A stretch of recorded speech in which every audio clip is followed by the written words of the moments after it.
Welcome you everyone for today's class. As we discussed in our other class that we will also discuss about what is the working principle of the bootstrap aircraft refrigeration system. So this is today we are going to discuss how it works. What is the working? What is the advantage of using bootstrap aircraft refrigeration system? Earlier we have discussed in class that in simple aircraft refrigeration system we use simple one heat exchanger. So capacity of that heat exchanger was low and compressor capacity was low. So that was used, simple air conditioning was used for the low speed having around 600 to 800 kilometer per hour and low capacity passenger planes and uh, so here this system, bootstrap aircraft refrigeration system used for the heavy big aircraft, big passenger aircraft and big cargo planes, जो इनकी speed जो होती है around, अगर speed हम लेते हैं v equal to 800 to 1200 kilometre per our.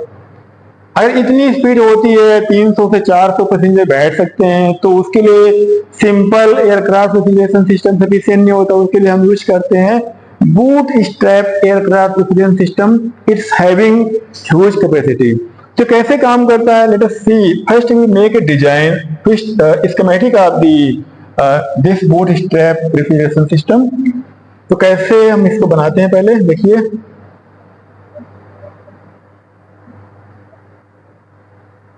These are blades and this is a compressor. This is a compressor. And these are combustion chamber. This is a combustion chamber and this is a turbine. This is a turbine. And this is a turbojet. Any exhaust will go from this turbojet very high velocity. So now and this one is a ramming area, and here ambient conditions, ambient. So we consider it is one, and air will enter from here to inside the refrigeration system. So let us first design it, make it a schematic, then I will explain about how it works.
Here is the passenger sitting here.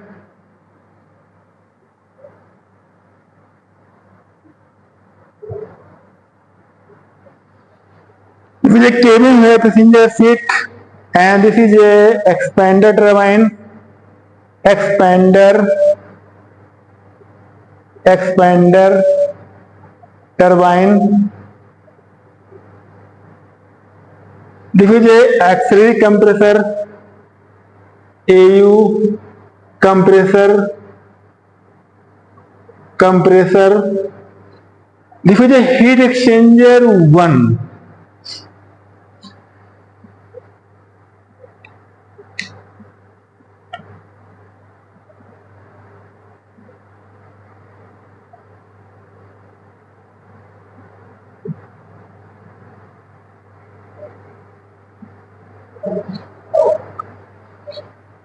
So here position will be 1 1, here position will be 2 2, and here position will be,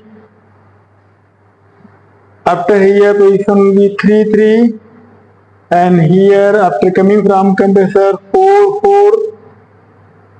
4, here it will be 5 5 5, here it will be 6. This is a filter. So same thing we have to explain on the TF diagram.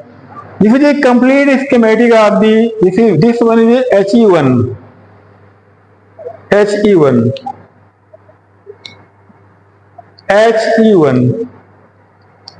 Heat exchanger 1, and this one is a HE2.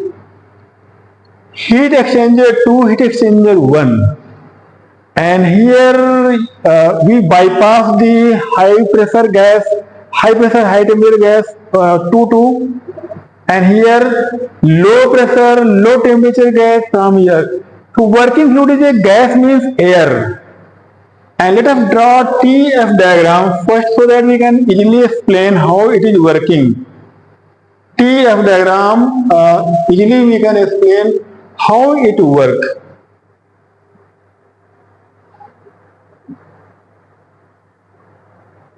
First we draw TF diagram.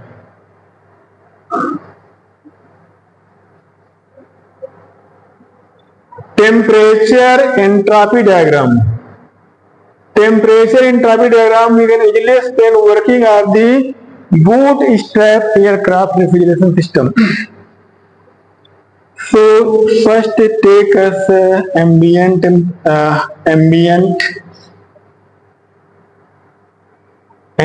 condition, then cabin pressure condition, another pressure 1 condition, and mid pressure condition. कुछ और pressure यहाँ पर हम ले सकते हैं, that is we show by yellow line. This is P0, atmospheric condition. This is a cabin pressure condition. जो यहाँ पर प्रेशर होता है, जहाँ पर पैसेंजर्स बैठते हैं, केबिन, यहाँ पर पैसेंजर बैठते हैं एयरक्राफ्ट में, ये बैठे हुए आपको दिख रहे हैं, ये फिल्टर करते हैं पहले हम। इसके बाद ये हमारा P1 हो गया, जहां तक हम इसको यहां से यहां तक, ये 1 कंडीशन तक हम रैम करते हैं। एयर जो सराउंडिंग से आती है, यहाँ पर जो प्रेशर होता है ये होता है 0.15 एटमॉस्फेरिक, क्योंकि एयरक्राफ्ट का जिस एल्टीट्यूड पर एयरक्राफ्ट उड़ता है वो होता है 8 to 10 किलोमीटर तक ऊंचाई पर उड़ता है, और इसका टेम्परेचर होता है -40 से लेके -50 डिग्री सेंटीग्रेड टेम्परेचर होता है। प्रेशर वहां पर बहुत कम होता है, मतलब एटमॉस्फेरिक से 5-6 गुना कम होता है, 0.15 एटमॉस्फेरिक, और टेम्परेचर होता है, तो ये टेम्परेचर बहुत कम होता है। और इसी टेम्परेचर पर सीधे हम एक्सपोज करते पैसेंजर्स को, they will not survive this low temperature. तो यहाँ पर एयरक्राफ्ट में ब्यूटी ये होती है कि यहाँ पर हमें कूलिंग करनी नहीं होती है।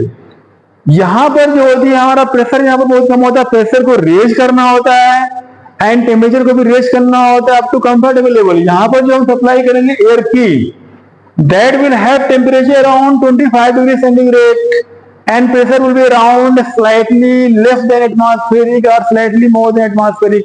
तो एटमॉस्फेरिक प्रेशर कितना होता है 1.01 into 10 to power 5 पास्कल। ये एटमॉस्फेयर मुझे मेंटेन करना होता है अराउंड 1.01 बार। ये एटमॉस्फेरिक प्रेशर में मेंटेन करना होता है इनसाइड केबिन, क्योंकि बाहर का प्रेशर बहुत कम है, टेम्परेचर भी बहुत कम है, लेकिन हमें पैसेंजर को जो प्रेशर देना है वो मेंटेन करना होता है almost equal to pressure of the blood of the human being, जो कि एटमॉस्फेयर से थोड़ा सा ज्यादा होता है। तो वही प्रेशर हमें यहाँ मेंटेन करना होता है। एट कंफर्ट लेवल जो टेम्परेचर होता है 25 डिग्री सेंटीग्रेड अराउंड होता है, वो टेम्परेचर यहाँ पर मेंटेन करना होता है। उसी के लिए ये सिस्टम पूरा होता है। अब देखिए यहाँ पर एक कंप्रेसर है, तो यहाँ पर एक कंबस्शन चेंबर है जो कि फ्यूल इसको सप्लाई अलग करते हैं, उससे बर्न करते हैं। कंबस्शन चेंबर देखिए दोनों तरफ है यहाँ पर। इससे हमने फ्यूल को बर्न किया and if the turbine rotate करेगी ड्यू टू बर्निंग। यहाँ से हाई प्रेशर गैसेस टरबाइन की ब्लेड से पास होंगे, then it will create mechanical force and it will rotate with high velocity. जो कंप्रेसर की जो वेलोसिटी होती है बहुत ज्यादा होती है, अराउंड 50,000 आरपीएम। 50,000 आरपीएम से घूमेगा तो वेरी हाई प्रेशर क्रिएट करेगा।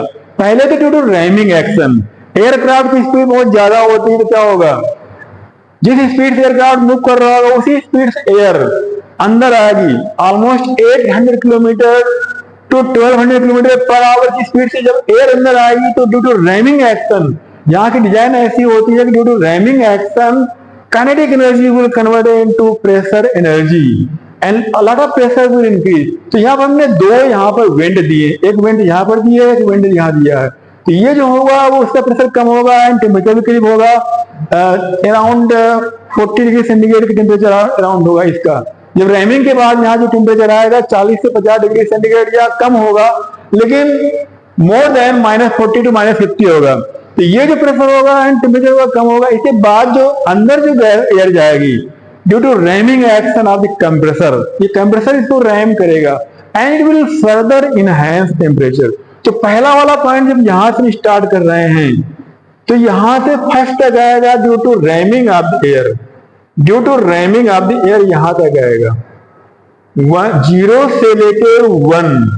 लेकिन एक्चुअल में जो होता है रैमिंग एफिशिएंसी जो होती है 100% नहीं होती, ड्यू टू सम इरिवर्सिबिलिटीज। जो रैम्ड प्रेशर होगा वो एक्चुअल प्रेशर से आइसेंट्रोपिक से कम होगा। तो रैमिंग के बाद हम यहां पर पहुंच जाएंगे, इस पॉइंट पे पहुंचेंगे 1 डैश पर, जो कि ये प्रेशर हमारा होगा, that is due to ramming. Ramming is not perfect. तो यहां तक, इसके बाद एक प्रेशर लाइन और हम लेते हैं यहाँ पर 1 pressure line more and 1 more pressure line. ये प्रेशर लाइन हो गया P2 का, ये हो गया P3 का। बिकॉज हमने यहाँ पर 2 कंप्रेसर यूज किए हैं, एक ही हमारा मेन कंप्रेसर है, दूसरा हमारा एक्सिलरी कंप्रेसर है। Because of the huge quantity of air entering due to heavy aircraft, जो क्वांटिटी ऑफ एयर काफी ज्यादा होगी और प्रेशर इसका काफी ज्यादा होगा, तो we can run 1 more compressor compare to simple aircraft refrigeration system. इसमें हम 2 कंप्रेसर रन कर सकते हैं। तो जब एयर यहां से पास होकर आएगी तो इट विल बी, अब 2 पर पहुंचेंगे हम यहां से, we will reach up to 2, from here we will reach up to 2। लेकिन ये हमारा आइसेंट्रोपिक कंप्रेशन होगा तब यहां तक पहुंचेंगे अप टू पॉइंट 2।